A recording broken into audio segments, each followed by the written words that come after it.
காஞ்சிபுரம் ஸ்ரீ காமாட்சி அம்பாள் 4ஆம் திருநாள் இரவு தங்க அன்னவாகனத்தில் வீதி உலா. ஹம்சினி என்று போற்றுகிறது ஸ்ரீ லலிதா சஹஸ்ரநாமம்.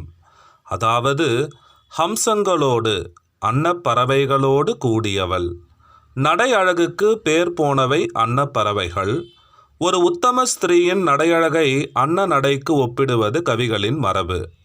அன்னங்களோ தேவியின் நடை அழகில் மனதை பறிகொடுத்து அம்பாளை பின்தொடர்ந்து செல்கின்றன என்று ஸ்ரீ ஆதிசங்கர பகவத்பாதாள் சௌந்தரிய லஹரியில் வர்ணிக்கிறார்.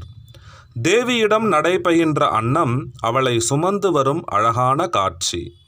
வெண்பட்டு அணிந்து வீணை ஏந்தி பேரழகு தரிசனம் தருகிறாள் பராம்பிகை. பாலையும் தண்ணீரையும் கலந்து வைத்தால் பாலை மட்டும் பிரித்து பருகுவது அன்னம்.